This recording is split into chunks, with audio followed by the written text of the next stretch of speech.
I've seen the trend for years. What's the trend? The trend is always making excuses. Doc, we get it. Taking over a team in the middle of the season is hard. It's hard. We get it. Just like getting traded in the middle of the season is hard for a player. We get it. Mm-hmm. But it's always an excuse. It's always throwing your team under the bus. They lose to Memphis. Oh, it's his players. Memphis was playing G League guys and two-way guys. And then you look at his quotes over the weekend. Now he wants to take credit for the James Harden trade to the Clippers working out. He wants credit for that. There's never accountability with that guy. Well, there's never accountability. Well, let me say a couple of things. Wow, leave it to J.J. Redick to actually have a couple of shots of espresso this morning before he went on First Take with Stephen A. and Shannon. I'm just saying, look, his remarks about his former head coach, Doc Rivers, are as predictable as Bruce Willis would have said in a famous movie, as predictable as water being wet. Not surprising at all to hear J.J. Redick go off on Doc Rivers.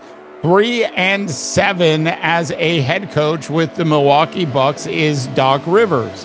The offensive side of the ball, the offensive proficiency of the Milwaukee Bucks since Doc Rivers took over, they were basically number 2 in the association. Now they're somewhere in the low 20s. I don't even want to talk about the minor improvements on the defensive side of the ball.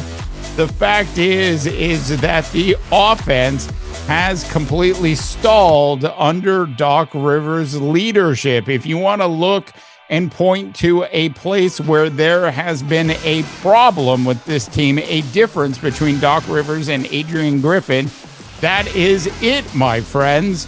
Look, Patrick Beverley coming to his former head coach's defense and ripping on J.J. Redick was also extraordinarily predictable as well, but highly entertaining. Look, 3-7 as a head coach. Adrian Griffin certainly did a good enough job with the Milwaukee Bucks.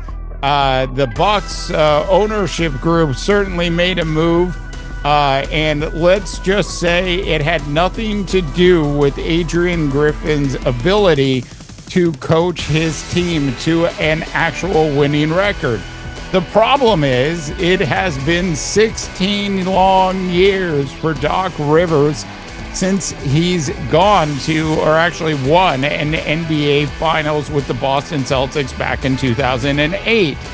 I think expecting Doc Rivers to actually take this Milwaukee Bucks team to the promised land is just that North America absolute fantasy.